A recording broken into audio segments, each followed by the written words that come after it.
Hello అండి, జై శ్రీకృష్ణ అందరికీ. ఈరోజు బీన్స్ కర్రీ చేసుకుందాము. ముందుగా పావెన్నర నూనె పోయాలి. తర్వాత దీనికి కావాల్సిన పదార్థాలు: ఉల్లిపాయలు, క్యాబేజీ, కర్రీ లీవ్స్, పచ్చిమిర్చి అవన్నీను.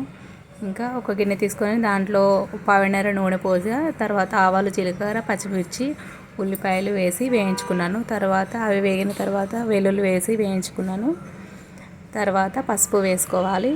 పసుపు వేసుకున్న వెంటనే ఇంకా టమాటాలు వేసుకొని అవి చక్కగా ఉడికిన తర్వాత దానికి తగ్గట్టుగా కొంచెం ఉప్పు వేసుకోవాలి తగినంత. ఇది మంచిగా ఉడికిన తర్వాత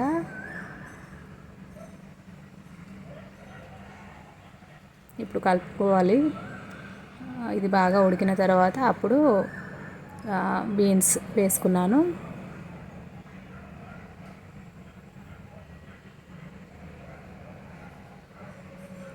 ఇది ఫస్ట్ చక్కగా కలుపుకోవాలి.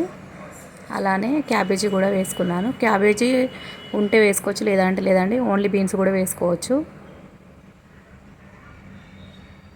ఇది చక్కగా కలుపుకొని మూత పెట్టేసుకొని మూత మీద కొంచెము మనం వాటర్ పోసినట్టయితే కనుక కూర అడగంటకుండా ఉంటుంది, చక్కగా ఉడుకుతుంది.